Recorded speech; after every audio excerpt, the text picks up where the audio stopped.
Live from the WJLA Broadcast Center, you're watching ABC 7 News at 11. On your side. Weather takes center stage tonight as hundreds of thousands flee from Charley's path in Florida, while the Washington region gears up for what promises to be a very soggy and possibly flood-filled couple of days here.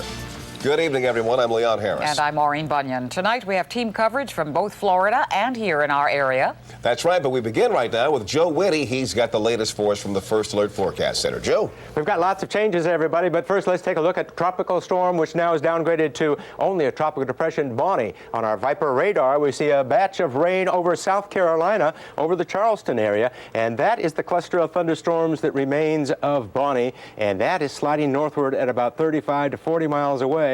And since we're about 400 miles north of that, in about another 8 or 10 hours, we'll see some of that rain sliding this way. On the overview, you can see where Charley is. Charley, a Category 2 hurricane with Bonnie to the north, and we'll find ourselves with those storms sliding right up the eastern seaboard. The major storm, the big brother Charley, was packing winds of 105 miles an hour, likely to slam on to Florida, perhaps as a Category 3, and slide right up the coast during Saturday afternoon, and it's going to be very wet here later on. Meanwhile, Tampa expecting to hit the brunt of this storm. Storm tide 10 to 13 feet, 100-mile-an-hour winds, and rainfall 4 to 8 inches. All that is tomorrow. We'll have much more on the details of how these storms will affect us later on. We'll see you then. All right, thanks, Joe. Well, the rain tomorrow is going to be bad, but that stuff that arrived tonight is already causing problems in the area. Leslie Cook has more on our top story. She is in Alexandria tonight. Leslie. Well, Leon, we are very close to the Potomac waterfront here on King Street. We are at the Mai Tai restaurant where you can see they've just closed, but they have their sandbags ready to put in front of that door. Many other businesses and residents in this area have done the very same thing. You know, they're used to this here, but this is hurricane season, and they all remember Isabel 1 year ago. Sandbags are back out in Old Town Alexandria as businesses and residents prepare for what could be an influx of water. We had about 3 feet of water in the store, and it ruined so much stuff, and we were in there for so long cleaning, you know, I can't have that happen again. Emma Carter remembers what Isabel did to Olson's bookstore almost a year ago. And although this round of storms isn't expected to be as strong, she'll be ready. You just want to try to cover the crack in the door so that when the water comes up, it doesn't get into the store. Across the street at Ben & Jerry's, manager Brian Price has raised costly products high off the floor, hopefully above the flood line. Try to stack it as high as we possibly can get it. We're all the way up to the ceiling just in case some water does leak through. We're not going to lose this stuff. In the district, Rock Creek is already running high. Drivers navigate their way through flooded roads. All this water, with more expected, has the Washington region bracing for whatever Bonnie and Charley throw our way. Back here live in Old Town, where Mai Tai just opened a couple of months ago. I talked to the workers here a little bit ago, and they say they do have some jitters about what is to come in the next few days. But again, they've done everything they can here to get ready for any possible flooding. Alexandria city officials have supplied all the sandbags to residents and businesses here. They're also encouraging residents to clean out their gutters and also make sure those sump pumps are in working order. Live in Old Town Alexandria, Leslie Cook, ABC 7 News. All right, thank you, Leslie. Now, it's still unclear if weather was a factor in a roof collapse that happened earlier tonight. This was at an old industrial building on 9th Street Northwest. The building was vacant, but a small print shop nearby did suffer some damage. No one, however, was injured. All across our area, people are getting ready for the storm's arrivals. Pepco workers were busy trimming trees near power lines. They're concerned that already saturated soil combined with strong winds will mean plenty of toppled trees. If and when power does go out, Pepco promises better service than during Isabel last year. Metro placed sandbags around air vents and shafts today, and the staff has been ordered to monitor the pumps that keep the Metro tunnels dry. A close eye will also be kept on the control room at the Silver Spring Metro station, which flooded during a storm several weeks ago. Elsewhere on the rails, Amtrak has canceled all trains heading to Florida, including the auto train. Air passengers heading to the Sunshine State were changing plans. American and United Airlines are allowing travelers to change the date or time of their flights at no charge. Well, speaking of Florida, the Gulf Coast down there, 800,000 people have been told to evacuate in preparation for Charlie's arrival. The biggest concern is the 10 to 13-foot storm surge that's expected. Eric Hong continues our coverage of these storms in Panama City. Well, the fact that Bonnie came ashore with a whimper today is of concern to many officials here in Florida. They're worried that many residents here will now be lulled into a false sense of security in advance of Charlie. Hours after Bonnie's lackluster landfall, people in the Florida Panhandle headed for the beach, while residents along the state's western coast headed for safer ground. As Charlie's wind strength grew, so did the number of evacuees, as officials urged some 800,000 people in low-lying and coastal areas to pack up and hit the road. Do it now. The time's ticking, time's running out. You're eventually going to get to a point where you can't exercise any of those options, and you're going to be stuck in a place you didn't want to go. That's all many needed to hear. It's the right thing for us to do. The hotel said it was time for us to go, so we packed up and we left. They were going to turn the water off and electricity, so we really didn't have any choice. There were also few choices at stores, as residents stocked up on essential supplies like flashlights and bread. Water had to be brought in by the truckload. Case of water, juice, bottles, cheeses, diapers, wipes, a little bit of everything. Unlike Bonnie, Charlie will likely produce a significant storm surge, perhaps as high as 15 feet. A wall of water like that would flood much of the Tampa area, which is in the projected path of the storm. We are forecasting some gradual intensification, and Charlie could very well become a Category 3 hurricane that makes it a major hurricane. The largest evacuation order in Florida history took place in 1999, when 1.3 million people fled in advance of Hurricane Floyd. Officials say they could surpass that record sometime tomorrow. In Panama City Beach, Florida, I'm Eric Hong, ABC 7 News. More on those storms later. Right now, we have breaking news coming to us from Northwest Washington, where a pickup truck struck two pedestrians, then slammed into a photo store. This happened less than an hour ago at 18th and L Streets, and we're told that the driver of the pickup suffered a heart attack before losing control of his vehicle. He was rushed off to the hospital. He is in serious condition, we hear. The pedestrians, they suffered non-life-threatening injuries. Maureen? A Montgomery County police officer shot and killed a suspect today. It happened on Lockwood Drive in White Oak after the officer says the suspect pulled a box cutter and started moving toward her. Richard Reeve is live with more on the shooting and the suspect tonight. Richard? Maureen, the man is identified tonight as Peter Nyang of Adelphi. He was here, we are told, to visit with family. Instead, it turned into an afternoon of tragedy. Before I go. Scene of chaos at the White Oak Park Apartments. Well, I heard a gunshot, and then I went on my balcony after a swarm of police. A distraught officer, 31-year-old Candace Marchon, surrounded by her uniformed colleagues. He just stood there saying, no. Nearby, 25-year-old Peter Nyang, shot, fatally wounded, after a noontime confrontation with a box cutter. He reached in his back pocket, pulled a knife out, kept coming toward her. And she asked him to lay down again and drop it. He wouldn't. She fired one shot. Police say Marchon, responding to a car tampering call, saw Yang, called for backup, and tried to speak with him.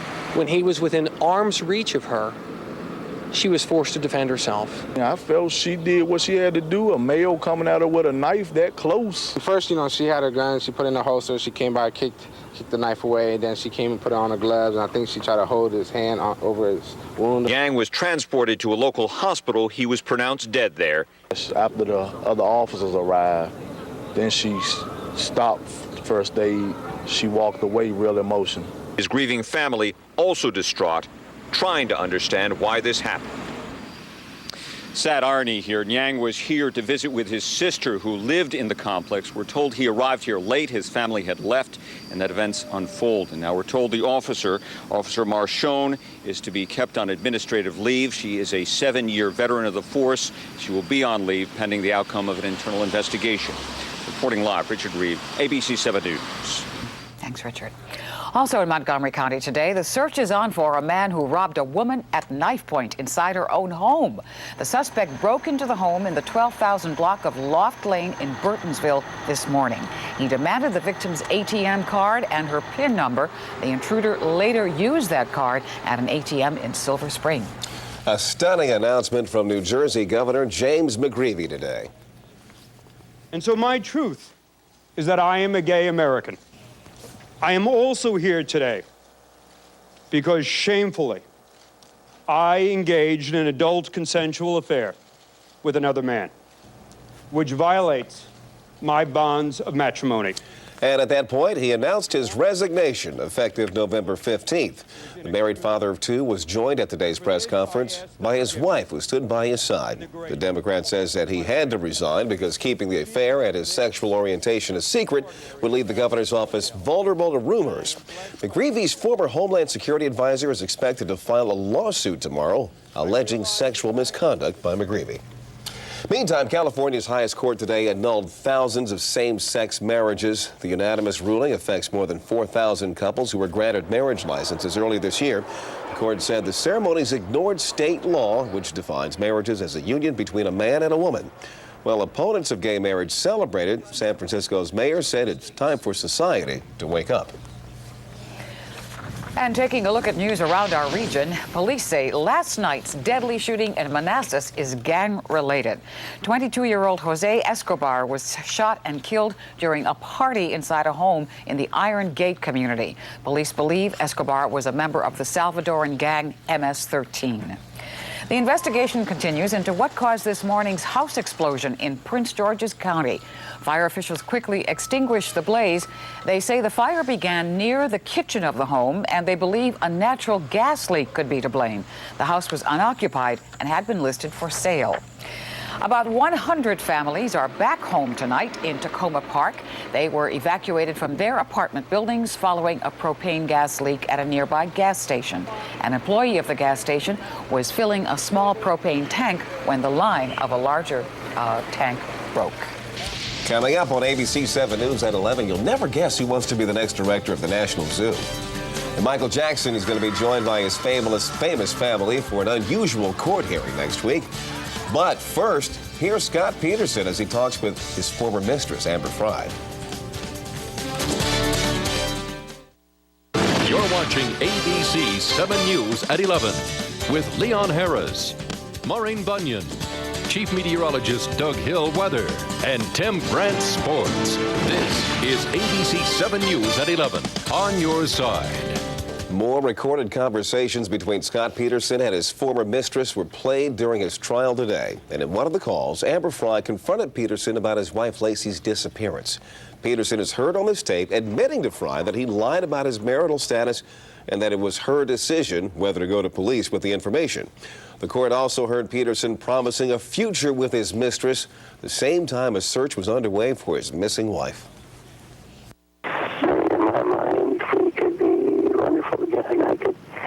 I could care for you in every way. Well, the tapes are an effort by prosecutors to show the jurors that Peterson killed his wife and unborn child-to-be with Frey. She's expected to be on the stand for several more days. Michael Jackson is now expected in a California courtroom next Monday. His parents, sisters, Janet and LaToya, and brother Jermaine are all expected to be there with him. It's all for a rare hearing in which the prosecutor in Jackson's child molestation case is going to testify about surveillance that he did at the office of a private investigator working for Jackson's former attorney. Some sad news for a local family. Another local man has been killed in Iraq. The Department of Defense identifies him as 49-year-old Rick Albright of Waldorf, Maryland. He was an Air Force civilian assigned to the 33rd Field Investigative Squadron out of Andrews Air Force Base. He died following a mortar attack in Kirkuk on Sunday. There's a new applicant for the job of director of the National Zoo. It's Debbie Lee High from People for the Ethical Treatment of Animals. Among her proposals, she wants to ship the pandas back to China to send a message to the Chinese government about preserving the panda's natural habitat. She also wants to end the breeding of animals in captivity. Turning now to vote 2004. President Bush and John Kerry once again stumped for votes near each other on the campaign trail today. In Southern California, the president once again accused John Kerry of flip-flopping on major issues. He also met face-to-face with Nancy Reagan, who recently announced her support of his campaign. Kerry was also in the Golden State today, and while he was there, he repeated a pledge to close the tax loopholes he sees and to provide tax incentives for health care and college. And he also blasted the administration's tax cut for the failure to create the jobs and growth that was promised by the administration. Do you remember Granny D? Doris Haddock, that's her real name. She walked across the country crusading for campaign finance reform. Well, now this 94-year-old woman is walking the campaign trail in New Hampshire, where she's running for the U.S. Senate. She entered the race against Republican Judd Gregg after the expected Democratic nominee dropped out. If Granny D were walking in Florida, she would need galoshes and a boat. Right. She needs some hip waders, probably. Right. Huh? Probably need to be tied down, too, because they're expecting around the Tempe area winds probably over 100 miles an hour. Ooh. Major, probably a Category 3 storm hitting Florida, and then things begin to change and die down. Hopefully for us, it'll just be a tropical storm or less. Let me show on Viper where Bonnie is. Our first storm is way down over Charleston, South Carolina. It is tracking northward, and we're going to find ourselves with that batch of thunderstorm activity very close to us tomorrow morning when you wake up. So morning hours, this is the rain that's moving our way, and it's sliding right up the coast. It may stay a little further to our east, but we'll track it ever so closely.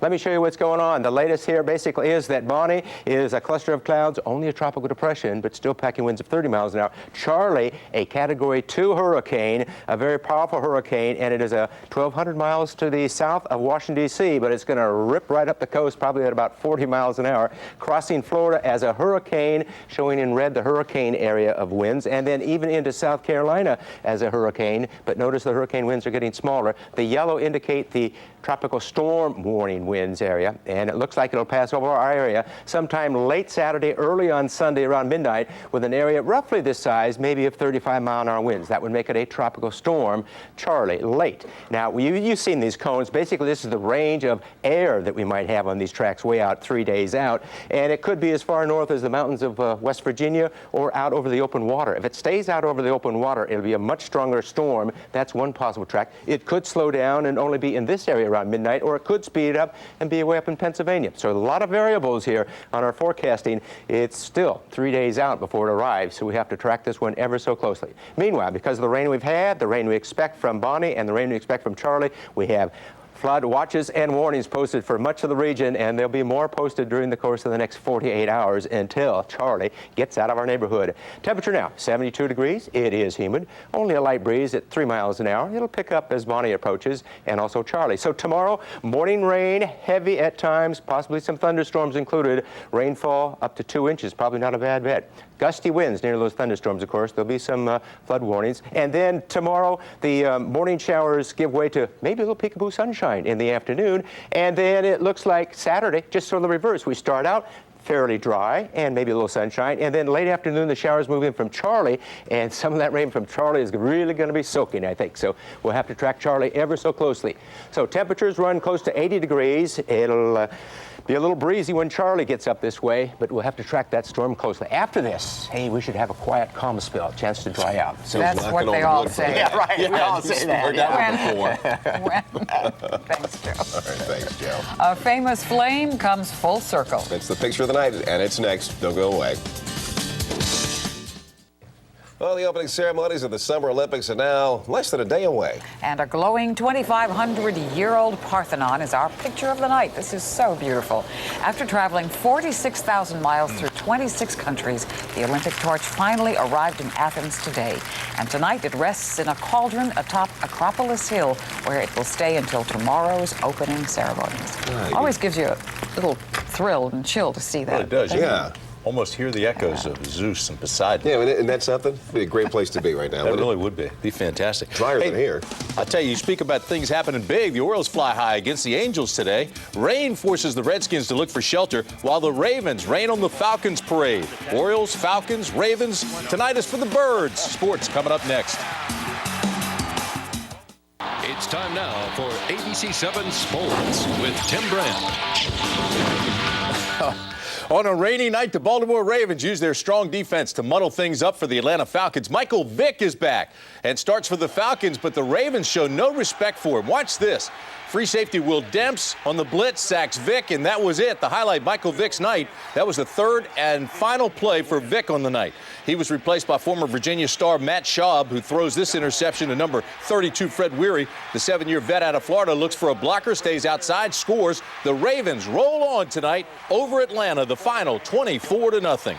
Hey, I spoke with John Jansen when he got home from Charlotte today, and he said the surgery on his ruptured Achilles went very well. This is the first day of his recovery, and he expects that he will be at full speed in about 6 months. Meanwhile, with the storms in the area, the Redskins boarded buses and headed to an indoor facility, a practice facility this afternoon. It's a short work week coming up off Monday's win with a game Saturday night. So, hey, Joe Gibbs, will the Redskins ever build their own indoor facility? But you play outside, it's an outdoor game. And I don't, I've never, I think I don't know who it was, walked off the field, one of the guys from downtown, the Players Union, said, you know what you need, here's a bubble. I says, we're never getting a bubble, so put that down, okay? No bubbles as long as I'm here. So they'll get on that bus and they'll go to somebody else's indoor facility. At the PGA Championship at Whistling Straits, a lot of guys went low today, but none were as bad as Tiger Woods on the first 8 holes. Tiger Woods struggled with his putting and shot a brutal 75. Couldn't buy a putt. It's been that kind of day. This is the highest total in the PGA he's had since 1997. Tiger Woods is 10 shots back. Northern Ireland's Darren Clarke birdied 8 of his first 11 holes to move to 7 under par. He finished with a 7 under par 65, and he was making every putt in sight. And Phil Mickelson started with 3 straight birdies. He is now 3 under par. Lefty just couldn't hit the fairways. That was his problem. But the leader is Clark at 7 under. Els and Leonard just 1 shot back, and Els very much looking over his shoulder at Mickelson coming. Hey, how about the Orioles? The Birds beat Anaheim 6-1 and have now won 9 of their last 10 games. The O's jumped on them early. This is the very first inning. Melvin Moore at the plate, and he takes this ball to left center field. This is high, deep, and on the rocks. Drove in 3 runs. He now has a career-high 21 home runs. In the 6th inning, Moore hit a 2-run single, and the Birds go on to beat the Angels 6-1 in a strong 7-inning outing by Rodrigo Lopez as the Orioles continue to roll. But the play of the day is from the Angels. 1 out, 2 on in the 8th. Miguel Tejada fist one to right, and look at Adam Kennedy go high to pull this thing down. The old snow cone, 1 inch higher, and that thing's a hit, and 2 more Baltimore runs score. But Adam Kennedy with the play of the game. And there's a look at sports. That's it, the old snow cone. We'll be right back. That silly millimeter. Well, that's going to do it for us. Thanks for joining us. Stay tuned. Nightline's next. Have a good night. Good night. See you tomorrow. Stay